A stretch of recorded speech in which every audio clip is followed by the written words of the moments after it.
Parliament కు 65,000 కోట్ల రూపాయలు ఖర్చు చేసి ధాన్యం కొనుగోలు రాష్ట్ర ప్రభుత్వం రైతులకు గిట్టుబాటు ధర ఇప్పించే కార్యక్రమం చేస్తే ఈ రోజు ధాన్యం కొనుగోలులో ఏ రైతుకు కూడా కనీస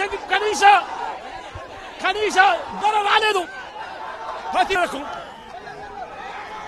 ఇతర పంటల కొనుగోలుకు వైఎస్ఆర్సీపీ ప్రభుత్వ హయాంలో 7,000 కోట్ల రూపాయల పైచీలకు ఇతర పంటల కొనుగోళ్ల కోసం ఖర్చు చేసి ప్రతి రైతును కూడా ఆదుకున్న పరిస్థితి మా ప్రభుత్వంలో ఉంటే ఈ రోజు రైతులకు గిట్టుబాటు ధర ఇప్పించాలన్న ఆలోచన లేదు.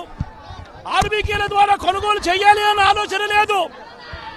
ఒక నంబర్ ఫోన్ కొడితే చాలు ప్రభుత్వం స్పందిస్తుందన్న నమ్మకం ఈ రోజు రైతుల్లో కూడా కరువైపోయిన పరిస్థితులు ఈ రోజు రాష్ట్రంలో కనిపిస్తా ఉన్న పరిస్థితులు. ఈ రోజు ప్రతి వ్యవస్థ కూడా నిర్వీర్యమైపోయిన పరిస్థితి. ఆర్బీకేలు నిర్వీర్యమైపోయాయి. ఆర్బీకేలో అనుసంధానంగా ఉన్న ఇంటిగ్రేటెడ్ ల్యాబ్స్ ఈ రోజు నిర్వీర్యమైపోయినాయి.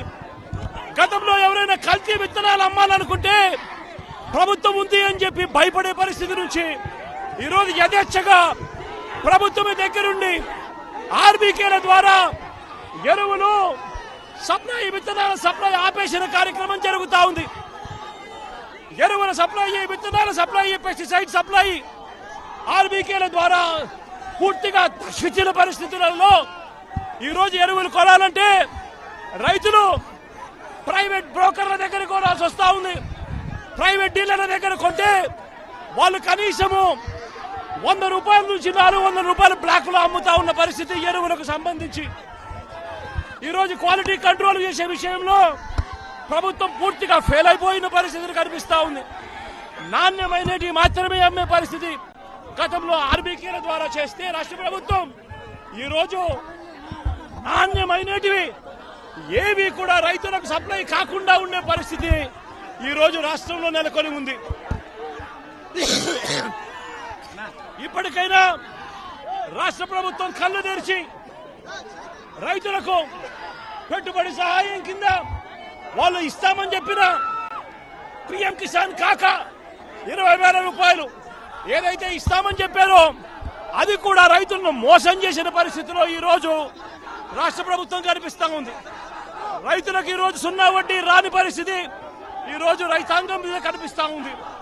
ఈ రోజు ప్రతి విషయంలోనూ కూడా రైతులు ఈ ప్రభుత్వంలో నష్టపోయిన పరిస్థితుల మధ్య చంద్రబాబు నాయుడు గారు ఇప్పటికైనా కళ్ళు తెరవాలి, గుంటూరు మిర్చి యార్డుకు రావాలి, వచ్చి రైతుల కష్టాలు తెలుసుకొని రైతులకు కనీస గిట్టుబాటు ధర వచ్చే విధంగా రైతుల కోసం చంద్రబాబు నాయుడు గారు గట్టిగా నిలబడకపోతే తీవ్రమైన పరిణామాలుంటాయి. రాబోయే రోజుల్లో రైతుల తరపున చంద్రబాబు నాయుడు గారిని హెచ్చరిస్తా ఉన్నాం.